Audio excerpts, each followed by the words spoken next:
Thank you, Madam Toastmaster, fellow Toastmasters, and honored guests. There is one chore I hate doing, no matter how hard I try to enjoy it, and that's putting dishes away.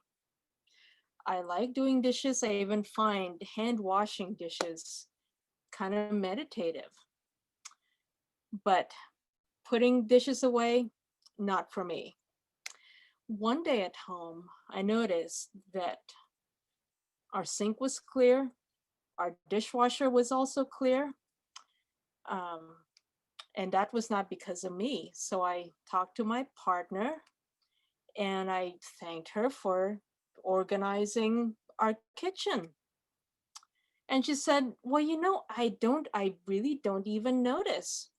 The thing is, I have my breakfast and I put it away I have to cook it in the microwave for 4 minutes. By the time I get done, and then I kind of just get a little busy in the meantime, instead of just waiting. By the time I get done, my food magically disappeared. So I thought about this and I realized, man, that's a pretty neat trick. If my partner gets this to work with dishes, maybe I could get it to work on things that I'm doing. So a couple weeks ago, I did some assessments on projects that I had set as my goal over the last year. I mean, it was a weird year, so there were some things that I did not get done, but there were some other projects that were not even on the list that I did get done. So I thought about how I was able to do this, and some of the things were even a little beyond me. So I mean, it was like making dishes disappear. So I thought about it, and there were so this is what happened. So the first thing that happened was there was a big goal that I set. I was able to achieve it by doing extremely passive things. Bold goal, really passive. Number two, I needed to focus on a job. I was able to do so by distracting myself like for a long time. So I was able to focus by distraction. And three, I went big for another project and I got there by breaking it down into lots of little steps. So first, the first project, which was where I went bold by being passive. There's something I've always wanted to do, and that is to learn about three-dimensional design. I've always done 2D design in most of my career, so going into 3D is really quite a hurdle. There are lots of tutorials available, and I started, kind of watching, some of them. The problem is, I'm watching YouTube and I'm trying to follow along on my computer.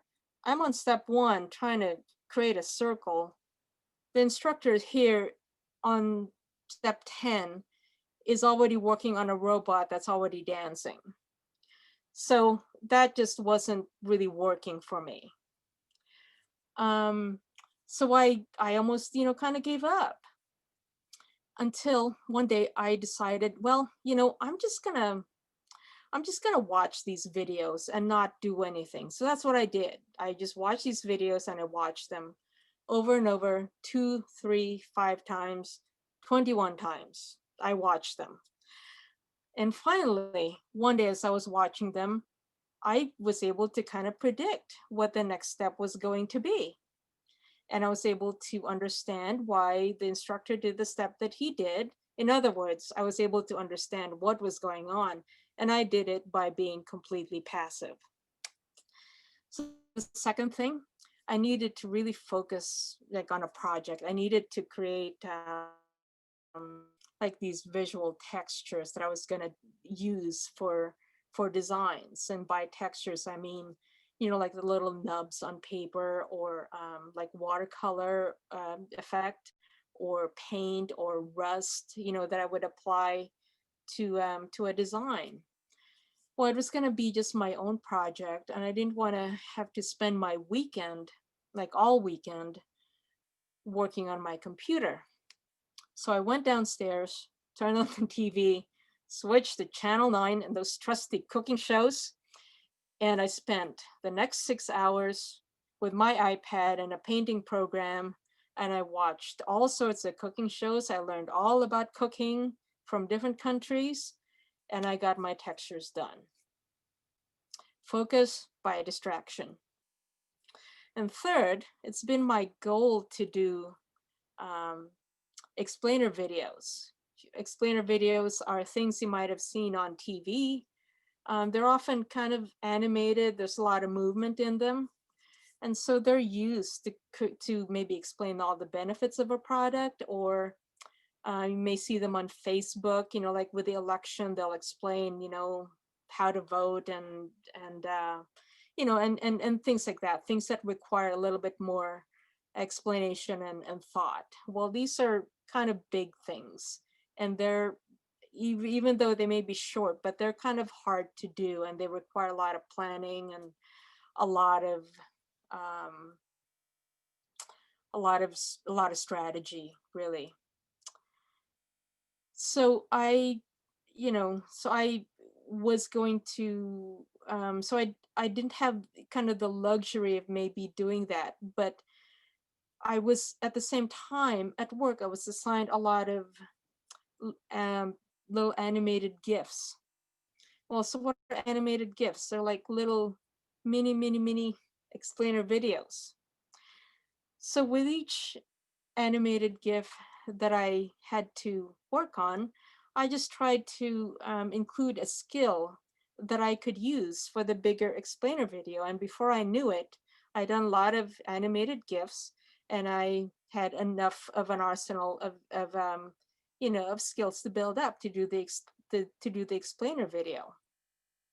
So little tiny, you know, little tiny animated GIFs and little tiny skills that add up. So the next time you need to do something big and daunting, something you might be terrified of, or something tedious, think of it as something you might do possibly and possibly enjoy if you break it down. So you might do this by just doing something in a real passive way, but you know, kind of persistent, and then you'll get it. Or you could focus by actually using distraction in order to still, you know, get your work done, or by taking little tiny steps to take you to a big thing. And who knows, before you know it, you might get your work done, and your dishes might also magically disappear. Thank you, damn Toastmaster.